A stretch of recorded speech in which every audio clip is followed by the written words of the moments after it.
আসসালামু আলাইকুম। আশা করি সকলেই ভালো আছেন। দেখেন এগুলো কিন্তু বিটরুট।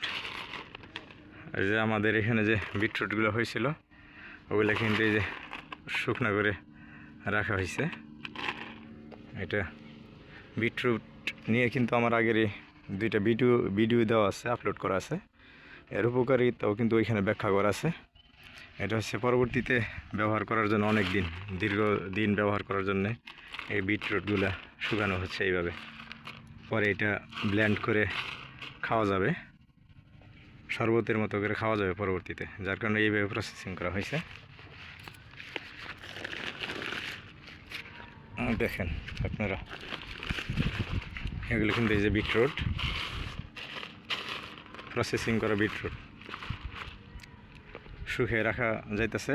অনেকে যারা মনে করেন যে এটা তো বিটরুট অল্প দিনের ফসল, বিক্রি না করতে পারলে তো সমস্যা, কিন্তু তাদেরকে বলতেছে দেখেন সুন্দর করে স্লাইড করে পরে শুকানো হইতেছে। এটা অনেক দিন পর্যন্ত এটা সংরক্ষণ করে রাখা যাবে, পরবর্তীতে এটা ব্লেন্ড করে ব্যবহার করা যাবে।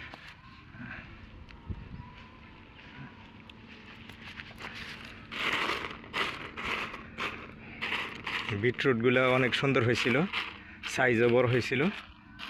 আমরা এবার যেহেতু প্রথমবার বিটরুটটা করা হয়েছিল, যার কারণে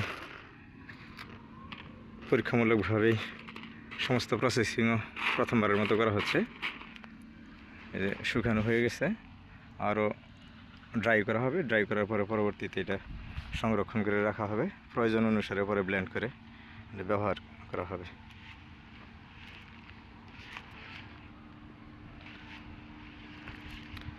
যারা আমার পূর্বের ভিডিওটা দেখেন নাই বিটরুট নিয়ে, তারা দেখতে পারেন, সেইখানে বিস্তারিত বলা আছে বিটরুটের সম্বন্ধে। আর এটা তো শুকনো বিটরুট। হ্যাঁ, আলহামদুলিল্লাহ ভালো আছে না?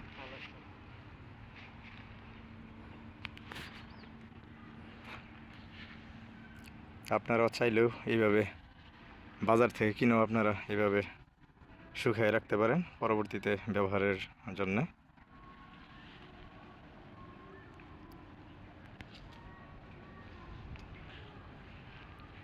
আপনার যাদের হিমোগ্লোবিন কম রক্তে, তাদের জন্য কিন্তু বিটরুট কিন্তু অনেক উপকারী একটা বিষয়।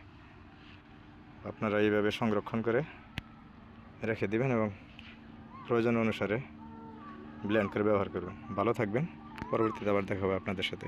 সেই পর্যন্ত আল্লাহ হাফেজ।